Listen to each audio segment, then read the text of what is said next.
Welcome, Edward Kreitman, to our third session of Studio Virtuoso Meet the Masters. Edward Kreitman is a very sought after Suzuki instructor and clinician across the US and across the world, and we're very happy to have you with us today. I would love to start the discussion, but before we begin, for those who don't know, I had the privilege of taking two Suzuki training classes with Edward. I took Every Child Can and Suzuki Book One. And Every Child Can, it was a class that changed my whole perception of teaching. And so I would love for Edward to tell us more about that throughout this conversation, this discussion that we're going to have. So, my first question, let's dive in. Edward, I would love for you to tell us a little bit about your musical upbringing as a child, how you took to the violin, if you came to the violin later, and going into university, were you going towards a performance major, education major? So, if you could tell us a little bit about your educational background. Sure, I'd love to. I love talking about my musical story because it's kind of an interesting one from where I started to where I ended up.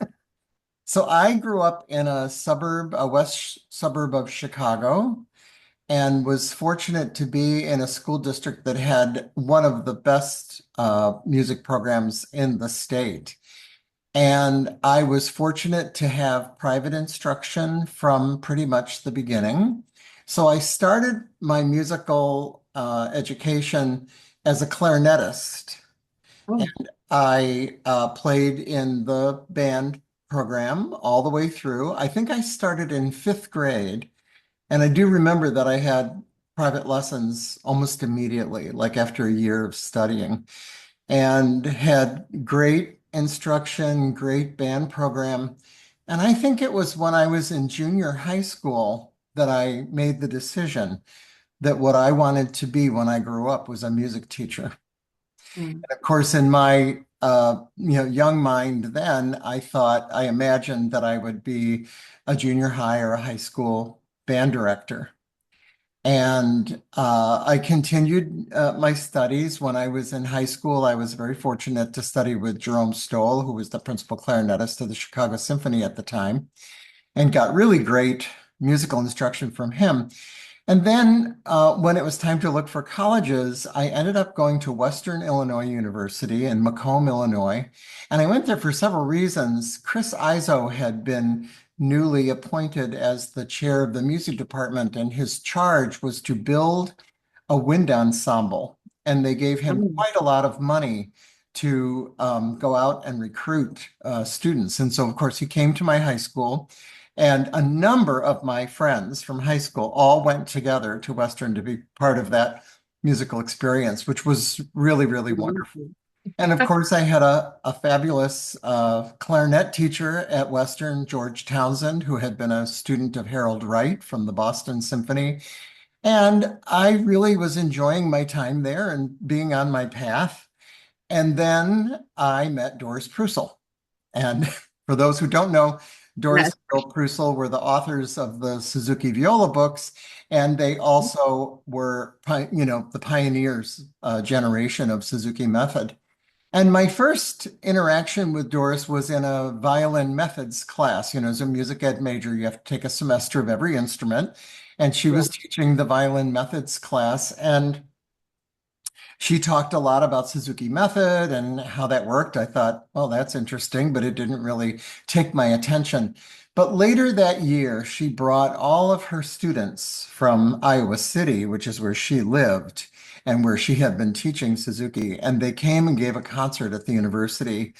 And that was a life-changing moment for me because those students, even though I'd had, great musical experiences in my life, they were beyond anything I had ever seen or heard. And I particularly remember her son Billy was maybe 14 or 15 and he played the Bach chaconne like an artist.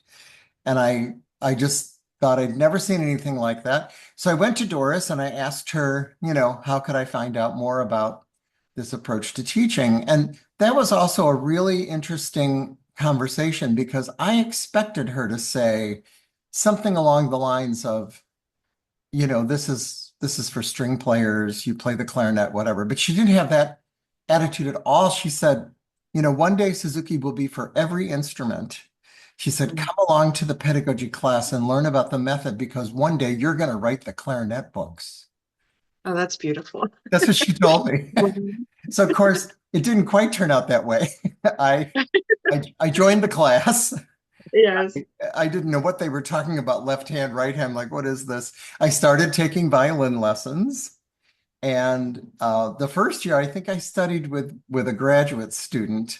And then the next year, Almita Vamos and her husband Roland came to Macomb. Roland came as the orchestra conductor.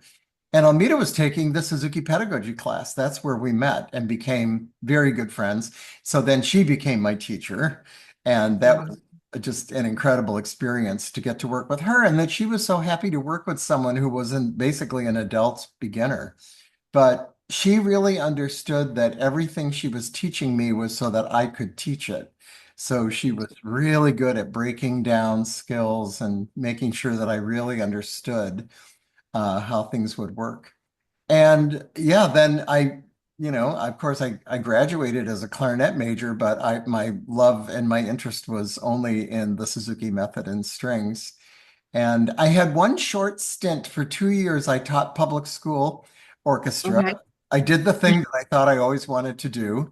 And the truth is, I really loved it. I loved the kids, I loved the teaching, but I didn't love the environment of public school music. And there was so much time spent doing things that weren't about teaching music. And so after 2 years, I was like, okay, I'm going to find another way to do that. Lots of admin and things. Yeah. Okay, thank you for giving us some insight into how you came to the violin. So essentially, you came to the violin at the collegial level. Yes. Yeah. That's wonderful. So that gives us lots of hope for our adult beginners as well.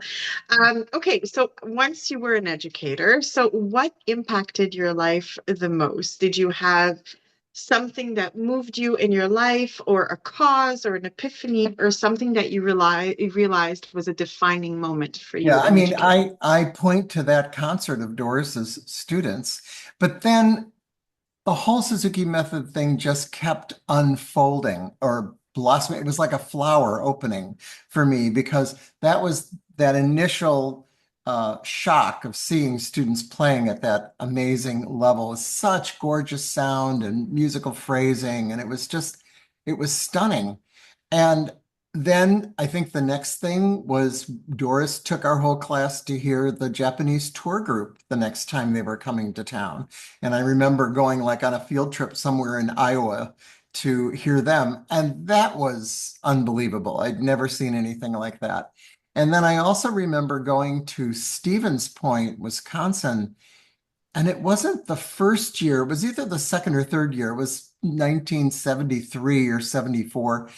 And it was just the beginnings, but everyone was there Okay. in those early days. Anyone that was doing Suzuki was coming to Stevens Yeah. Point, sharing ideas, and being there as one of Doris's, students just allowed me access to everyone.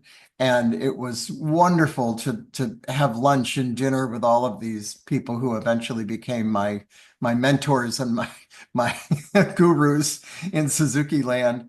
So yeah, I would say all of those experiences, it just kept unfolding and unfolding, and I never really had a disappointing experience. I will say that I had a very distorted, perhaps, view of what Suzuki method produced because my isolated first several years of seeing Suzuki teaching was watching Doris Preucil's students, Almita Vamos's students, and Tanya Carey's cello students. So I The had no bar is really idea. high.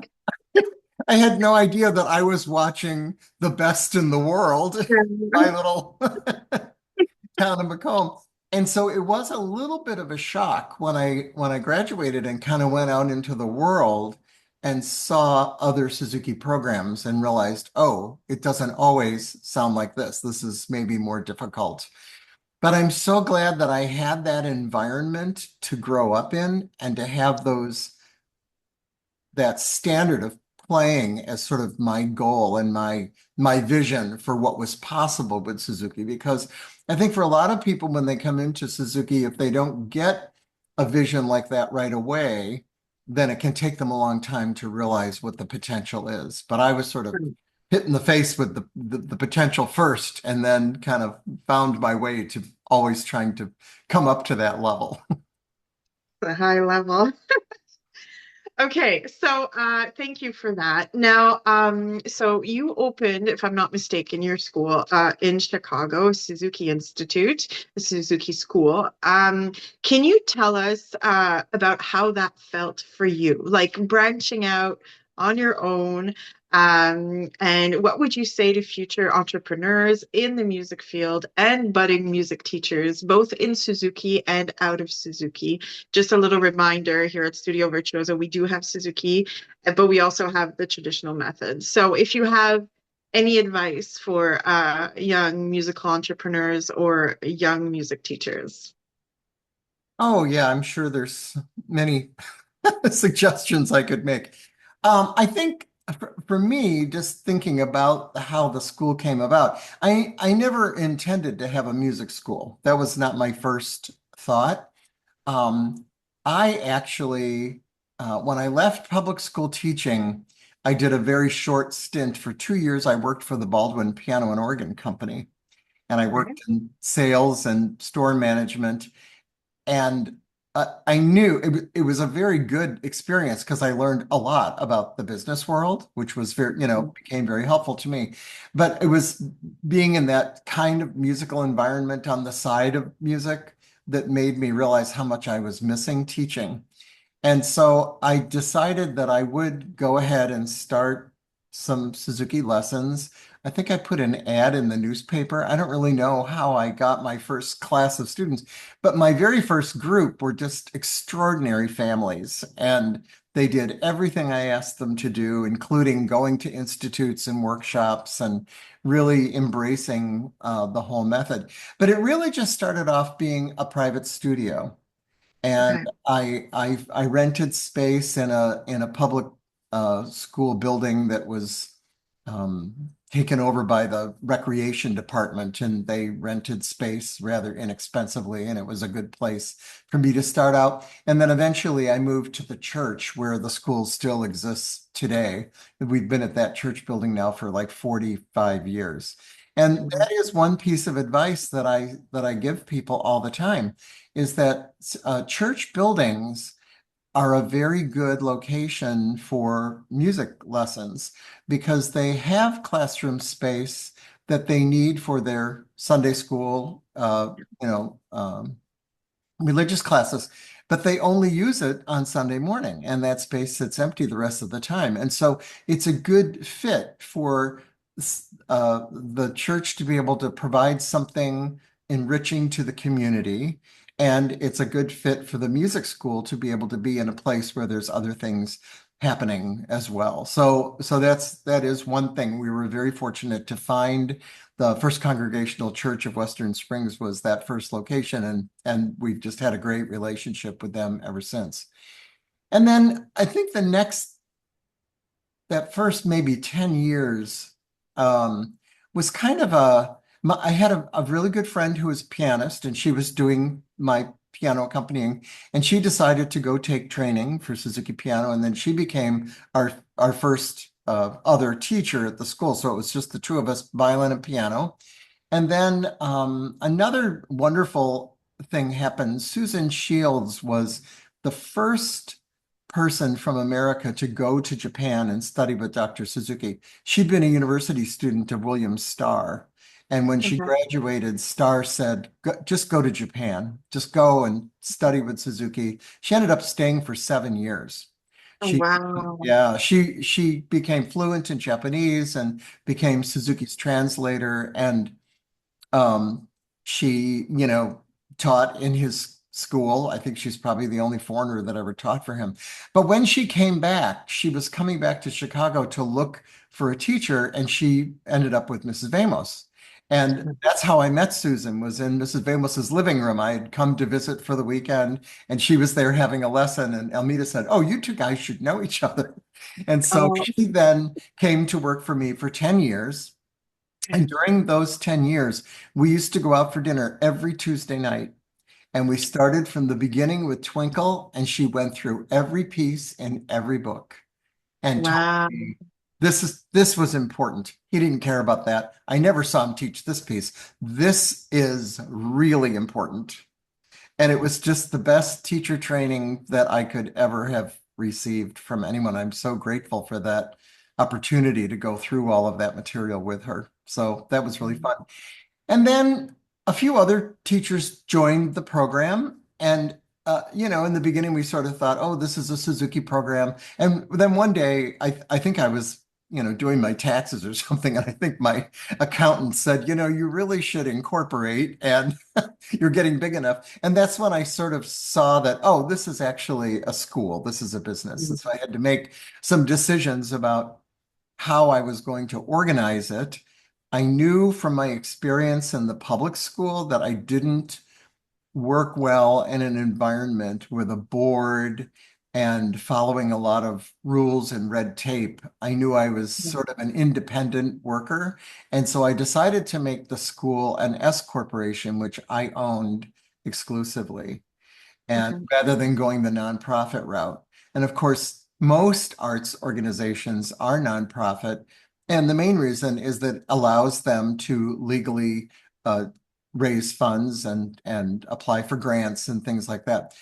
We were located in a very affluent area, and the families in our area could afford to pay tuition. And so the school always just operated strictly on tuition. And in all throughout the years, we always charged a little bit more than we needed to. And what that allowed us to do was to carry a family whose dad perhaps lost his job and was in between. They might have a 6-month period where they were going to quit. And we always said, oh no, absolutely not. You just continue as normal. And Yeah. don't worry, because it takes a village. And so we Yeah. created a village.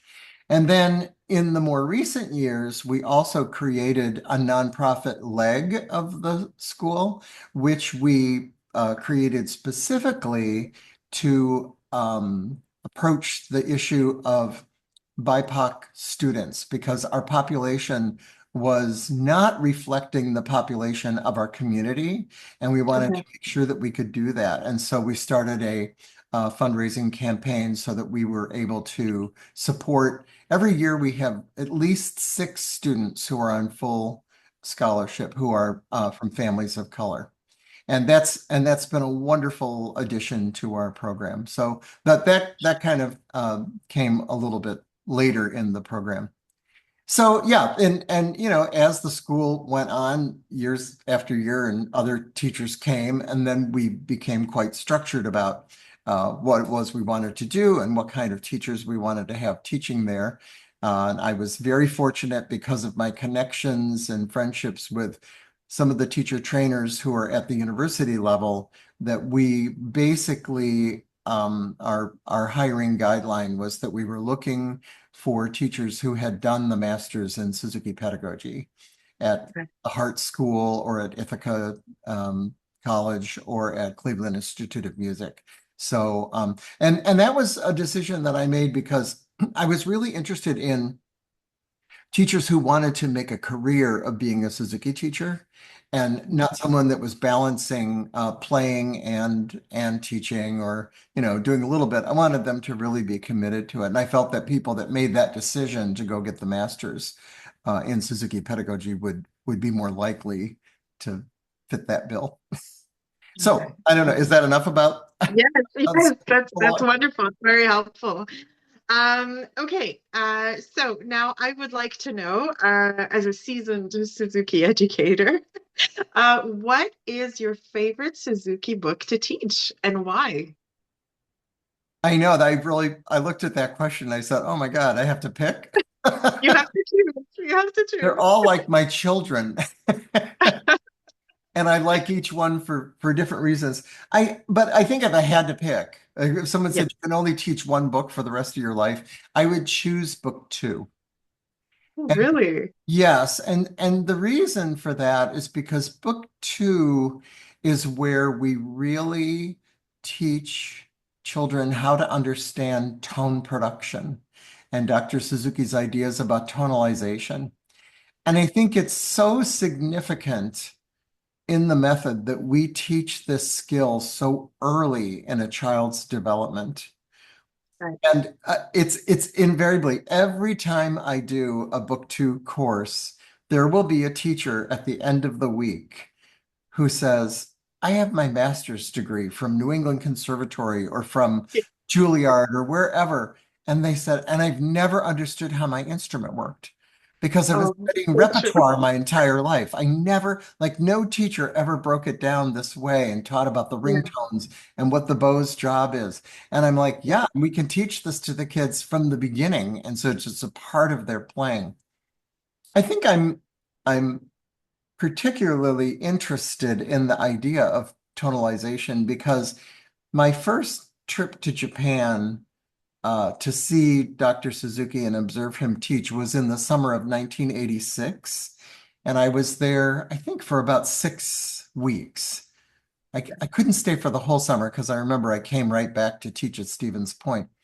But during that summer, I was fortunate to have lessons with Dr. Suzuki and to observe all of the lessons of the other foreign teachers who were there, as well as the Japanese teachers.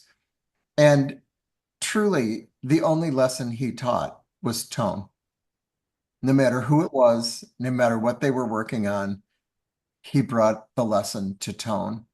And I left there with this profound understanding of how important tone production was to Suzuki and to the method. And so I've sort of made it my mission to make sure that people really get that concept of tone production and that people understand that children really can understand these ideas and can produce a really beautiful, resonant, ringing sound right from the beginning. Right. So yeah, so that's why I would say book two. Plus, I love It's all so the music. amazing. Yeah. Oh, for sure, for sure. The music in book two is wonderful. But yes, I completely agree with you. Tone is so central, and I find it so unique to the Suzuki method, as you said, like to bring it up so early on. Yeah, It's sad that it's not spoken about more in college settings. yeah. Yeah. Okay, very well. Okay, so your most memorable music experience you've lived through, I'm assuming it's the concert that you mentioned earlier. Is there anything you'd like to add to that? Yeah, actually, no, that's not my. No? Okay, sorry. So, I have been involved in a lot of Suzuki concerts, and Yeah. some of the most memorable ones have been through my own school. We started on our 20th anniversary doing an anniversary celebration concert. Every 5 years, we would rent Orchestra Hall, invite all of our alumni to come back and join us. And those concerts were always just so filled with love and seeing all the kids come back and them seeing their friends and colleagues again. It was always a very special occasion. And every one of them has been memorable. But my dear friend and colleague Helen Brunner, who lives in London, had the idea of doing a Suzuki Gala concert at the Royal Albert Hall Mm. and inviting students from all over Europe to come and participate. And she had such a powerful vision for this. Her idea was 100 violinists playing the Mendelssohn Concerto. Oh my gosh, at the same time. Yeah, in unison. Wow. That was be one of the items on the program. But it was a real hard sell because the Royal Albert Hall is very particular about who they rent to and the kind of programming that they do. They have hundreds year history of producing every major artist in the world. But Right. Helen convinced them that this wasn't going to be a, little baby's concert, that this was going to be really spectacular. And so I was involved with her, helping her in the planning of the first concert. And then we did a second one 2 years ago, I believe it was. And in that instance, I was invited to be the compere or the MC of the concert. And so standing on the stage of the Royal Albert Hall filled with 6,000 audience members and 1,200 performing students on stage was absolutely the most thrilling concert I've ever been a part of. Oh my gosh, for sure. So memorable. Yeah. Wow. Okay. So yes, for sure, definitely my. Okay, now aside from the violin, can you share with us a book that has changed your life and why? Well, I had a few in mind, but I'm going to share the most recent one, although recent for me, this is probably 10 years. So this is a book that's called The Power of Intention, and it's by Dr. Wayne Dyer. And it is a book about how to manifest your vision in the world. And That's good. it's something I've been very interested in. I also have a background outside of music in energy healing. I had a medical event, I could call it that. When I was 44, I had open heart surgery. And after that, I went on a path of healing and really working on self-healing. And there I studied with Dr. Barbara Brennan and went to her school and studied with her, learned so much about energy and how it works. And that's the other book that I often recommend to people. Her first book, The Hands of Light, is also a life-changing book for people. But Wayne Dyer's book, The Power of Intention, is so specifically about this idea of how to take your vision, your ideas, your great ideas, and how to make them happen in the real Yes. world. And I think it's so interesting that so many people I meet, they have a great idea, but they never figure out how to manifest it. Mhm. And I realized it's something that I've been good at my whole life. It's necessary to build a school. You have to have a Right. vision for what it is that you want to have. And it was very clear for me in the beginning years that we were just kind of going along. There wasn't a vision. And it wasn't until I said, okay, this is going to be a school. This is what we're going to call it. This is what we're going to do. That's when the vision really became clear. And then we Okay. just took all the steps to make that vision happen.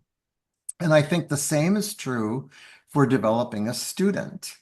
I Yes. always tell teachers that when you're teaching a 6-year-old, you need to have a vision in your mind of what should a 6-year-old at this level of playing, what should that look like? What should that sound like? But you also have to have a vision for that child when they're 12. Yes. Where are they going to be? What will they be playing?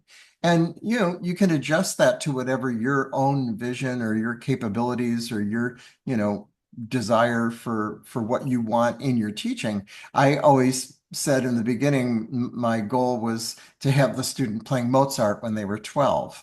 And Right. I'm sure he took that idea from Suzuki.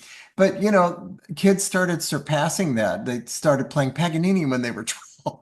Okay, Right. I'll adjust my vision a little bit. And of course, not every child goes there, but that doesn't matter because they're all on the path to your vision. Right.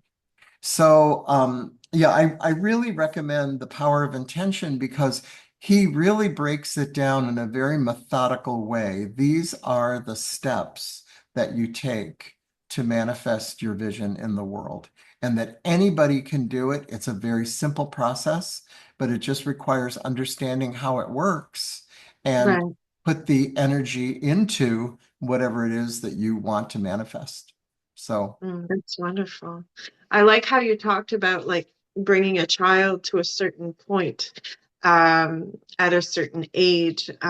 Recently, I had a conversation with a musical colleague, and he said, start with where you want them to end and work your way back. yeah. So, what's the end goal? Is it like the Mendelssohn Concerto in 6 years, 8 years, and then work your way back until today? And what are the necessary steps to get there? So, I feel, That is exactly correct. The question yeah, is, what can I do today in this lesson that will support this child playing Mendelssohn? If this child is playing with a poor bow hold, they're never yeah, going to play Mendelssohn with that bow hold. Fix the bow right. hold. Yeah, Not for the, Minuet one or the Vivaldi they're trying to play, but for the Mendelssohn they're going to play one day. So they don't exactly. have to do that kind of remedial work later on. Right. Right, for Yeah. sure, for sure. Okay, excellent. Okay, and now what would be three pieces of advice for young musicians that are going into the profession, who are interested in Suzuki training for themselves, in terms of teaching at the professional level? You adjusted the question a little bit. I'm so sorry. Think about that. Well, let me start with what I originally thought I would suggest. I think for anyone that wants to make a career in music, you have to be creative and flexible Yes, because the old path towards a seat in an orchestra really doesn't exist anymore. no, So the students from our program that have gone on into music and found success have done very creative things with their musical path, whether it was in different genres of music or different styles of playing or different types of musical organizations that they've created. Um, or whether it was going into teaching and whether it was the typical type of teaching within a community music school or at a university, or creating something really unique, like teaching in a social project somewhere. So I think you have to be really creative and flexible and not just have your eye on one thing that this is what you're going to try to achieve, because you may find there are too many people trying to reach that same path, yeah, and then it can be extremely competitive and disappointing. Um, the biggest piece of advice I would give anyone thinking about going into music is do not go into debt, because you might get accepted to Cleveland Institute of Music or Juilliard and think that's the greatest thing in the world, but not at the price tag that they are asking.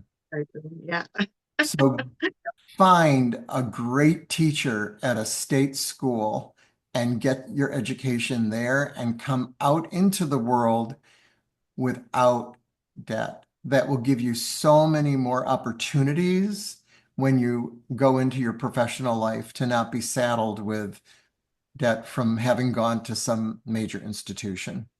for And I, sure. I honestly, I'm going on record, I've said this a million times.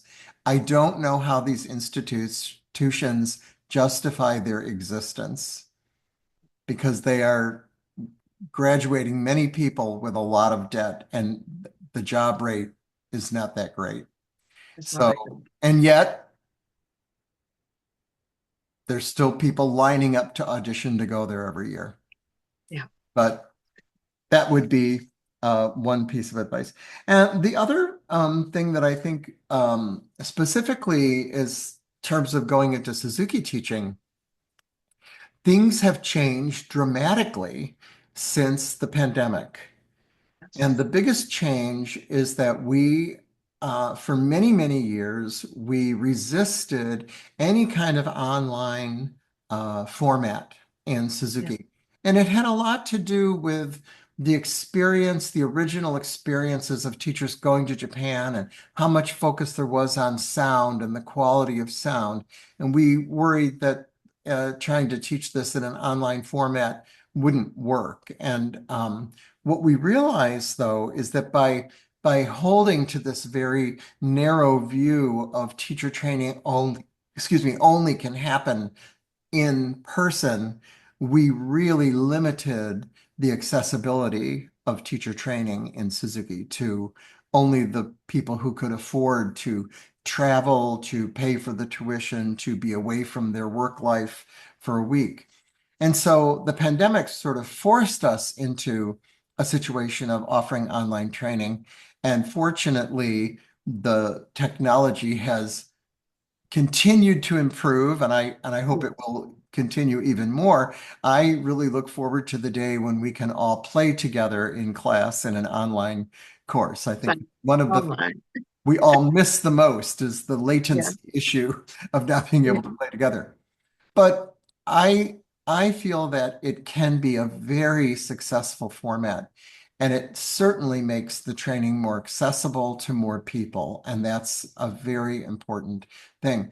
And it allows for greater flexibility of different trainers that you may want to study with for a certain book and not having to, travel all across the country or around the world to do that work. So Mm. but I also would say don't limit your training only to online, because there's a huge part of the Suzuki world that is about the community. And Right. so in the Suzuki world, we have community on our local level, in our collegial relationships with our friends who are teaching the method in our same town or city or state. We have state organizations all over the United States that organize graduation concerts and workshops and festivals.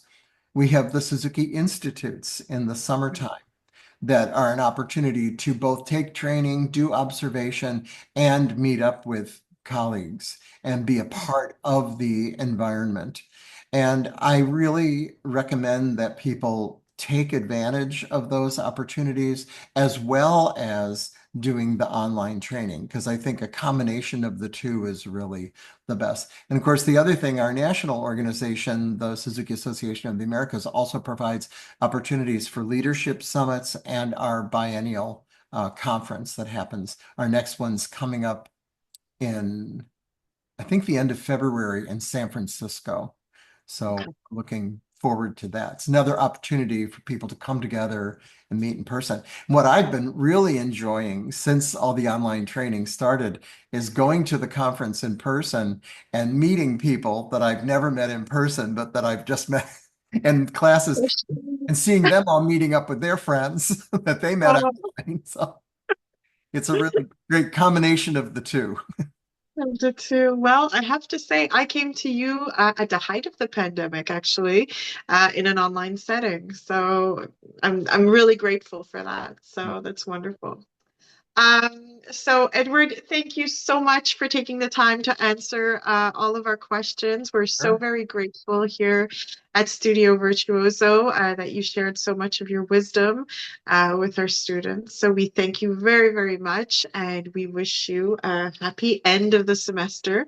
I'm sure there's plenty of concerts coming up now with summer coming up. So thank you very much. Okay, thank you so much for asking me.